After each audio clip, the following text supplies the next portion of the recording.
जय श्री कृष्णा सभी को। कैसे हैं आप सब लोग। आशा करती हूँ आप सब लोग स्वस्थ होंगे, मस्त होंगे और कृष्ण भक्ति में लीन होंगे हमेशा की तरह। मैं आशा कर रही हूँ कि आप सभी लोग ये जो सोल डेवलपमेंट, लाइफ ट्रांसफॉर्मेशन या सोल ट्रांसफॉर्मेशन के वीडियोस की सीरीज़ जो मैं कल की भगवान के गाइडेंस या टीचिंग्स के अनुसार बना रही हूँ, उनको आप ध्यानपूर्वक देख रहे हैं, सुन रहे हैं और फॉलो भी कर रहे हैं।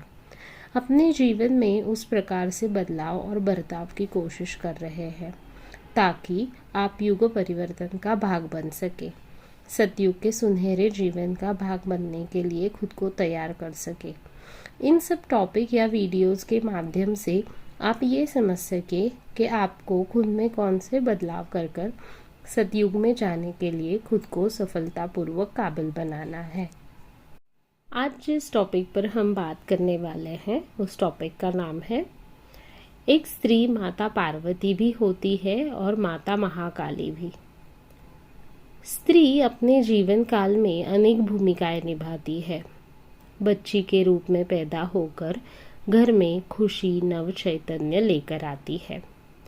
जैसे जैसे बड़ी होती है वैसे वैसे उसकी अनेक कलाएं, स्वभाव गुण, नटखटपन, सज धज के तैयार होना, अलग अलग प्रकार के हट करना, कभी एकदम बच्ची की तरह रूठ जाना तो कभी माँ की तरह घर के सभी का ध्यान रखना, कभी बूढ़ी दादी की तरह ज्ञान की बातें करना, सबका ख्याल रखना, यह सब गुण रूप बच्चियां एक एक करके दिखाती है। इसीलिए तो हम नवरात्रि में छोटी बच्चियों का कन्या पूजन नवमी के दिन करते हैं, क्योंकि इन बच्चियों में देवी के सच्चे रूप का वास होता है। जैसे बच्ची यौवन में आती है, अपनी घर की जिम्मेदारियां संभालती है, पढ़ाई, खेलकूद, कोई कला, इनमें अव्वल आकर अपनी होशियारी साबित करती है, घर का नाम रोशन करती है। जब प्रगल्भ बनती है तो किसी के घर जाकर अपना सारा अस्तित्व, स्वातंत्र्य, सपने पीछे छोड़कर नए घर की दहलीज लांघती है, नई उम्मीदों के साथ, नई आशाओं के साथ। आँखों में सुनहरे भविष्य के अनगिनत सपने लेकर संपूर्ण समर्पण और प्रेम से नए जीवन का शुभारंभ करती है। एक पत्नी, बहू, देवरानी, जेठानी, ननंद, भाभी, माँ, सास, चाची, मामी, ऐसे और अनेक रिश्ते, बहुत सारी अपेक्षाओं के से भरे रिश्ते कितनी सारी कठिनाइयों के साथ निभाती है। बार बार नई परीक्षाएं देकर अपनी पूर्ण क्षमताओं को लगाकर 100% पास होने का प्रयत्न करती है, और वो भी हंसता हुआ चेहरा रखकर, किसी का मन ना दुखाकर, किसी के सम्मान को ठेस ना पहुंचाकर, किसी को गलत ना दिखाकर, या फिर अपनी होशियारी या बड़प्पन न जताकर। एक स्त्री को अपने सारे कर्तव्यों और जिम्मेदारियों को निभाना पड़ता है।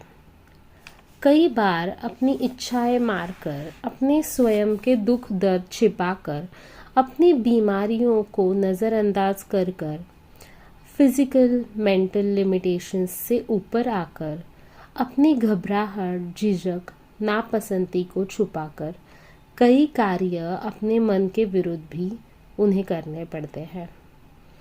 हर महीने होने वाली हार्मोनल इम्बैलेंस, थकावट को दूर करके, फिजिकल पेन्स को पीछे छोड़ के अपने काम को निभाना पड़ता है। 38 से 40 के उम्र के बाद शरीर में होने वाले मेनोपॉजल चेंजेस से औरतें झगड़ती हैं, लड़ती हैं, मेंटल डिप्रेशन का सामना करती है और फिर कम हुई फिजिकल एबिलिटीज़ के साथ भी सामना करती है और वापस आगे बढ़ने की कोशिश करती है। स्त्रियाँ हमेशा जिंदगी के हर एक किरदार में अपने आप को 100% झोंक देती है। सब जगह अपनी खुद की मर्यादाओं को लांघ कर एक नए किरदार को न्याय और समर्पण देती है। मायका, ससुराल, घर, बच्चे, ऑफिस, खुद की प्रोफेशनल लाइफ, सोशल लाइफ, रिश्तेदार, फ्रेंड सर्कल, सोशल सर्कल, इन सब को एक साथ अच्छे तरह से बैलेंस करने की उनकी कसरत रोज चालू होती है। एक ही वक्त में अनेकों जिम्मेदारियां, काम, टास्क दिमाग से, मन से, हाथों से, शरीर से वह करती रहती है। हर जगह अपने आप को प्रूव करती रहती है। मल्टीटास्किंग बन जाती है। पर क्या कोई इनके इन प्रयासों को सराहता है?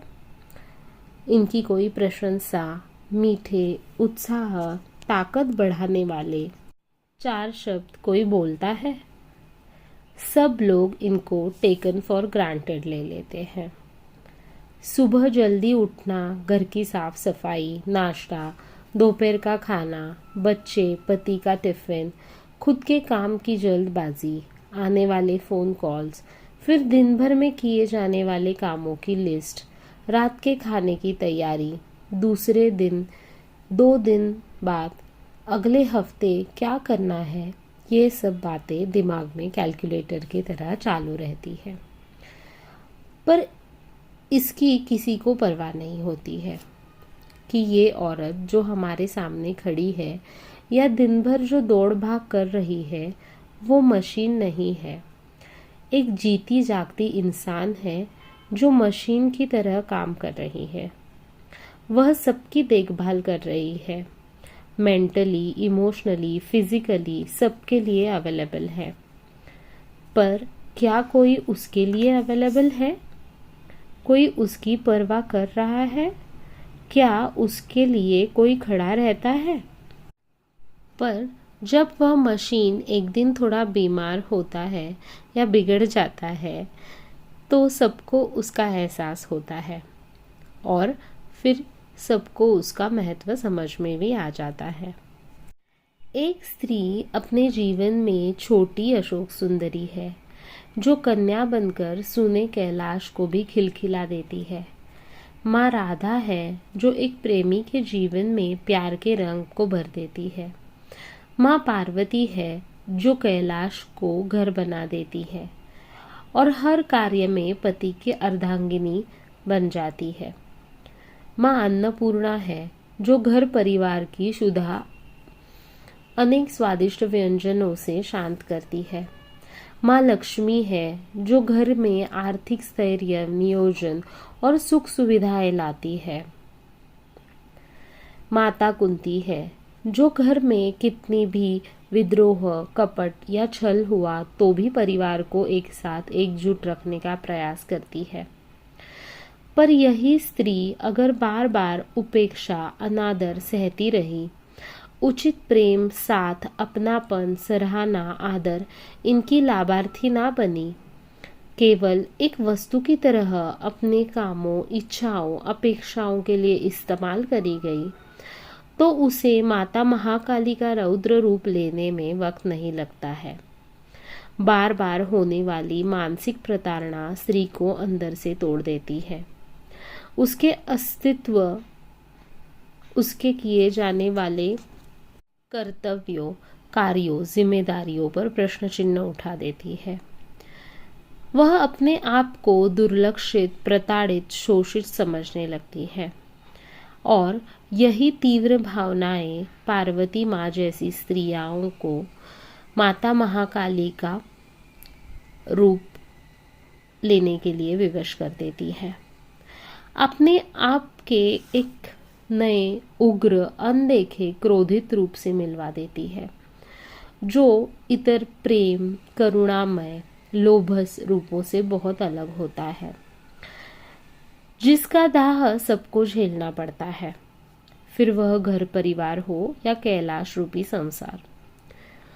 और फिर इनके तांडव के सामने संपूर्ण सृष्टि के उत्पत्तिकार स्वयं महादेव भी हतबल हो जाते हैं। इसीलिए स्त्री के सभी रूपों का, सभी शक्ति स्वरूपों का आदर करें। इनको योग्य प्रेम और सम्मान दे, जिनसे वह केवल प्रेम और सकारात्मक ऊर्जाओं से घर संसार को प्रफुल्लित रखे, ना कि तांडव और रुद्र रूप से विनाश की ओर ले जाए। कलयुग में इस संसार ने स्त्रियों को ऐसा ही शोषण, उत्पीड़न, दुरुपयोग किया है। उनका किसी भी रूप में उचित आदर, मान, सम्मान नहीं किया है। केवल अपने स्वार्थ के लिए उनका और उनकी भावनाओं का मजाक उड़ाया है। उनके प्रेम का, शरीर का, क्षमताओं का अपने फायदे, स्वार्थ के लिए इस्तेमाल किया है। और स्त्रियों का ऐसा अनादर, दुरुपयोग करने वाले लोग हम सबके बीच में ही है। रक्त बीज महिषासुर कोई और नहीं है। अनेकों रूपों में चेहरे बदल बदल कर हमारे बीच में ही है। और इन्हीं असुरों का वध, संहार करने के लिए माता आदिशक्ति जल्द ही माता महाकाली महिषासुर मर्दिनी का रूप धारण करके कल्कि अवतार के साथ आने वाली है और स्त्रियों को इस उत्पीड़न, प्रताड़ना, शोषण से बचाकर उनका सच्चा सम्मान, आदर और प्रेम उनको वापस मिलाने में उनकी सहायता करने वाली है।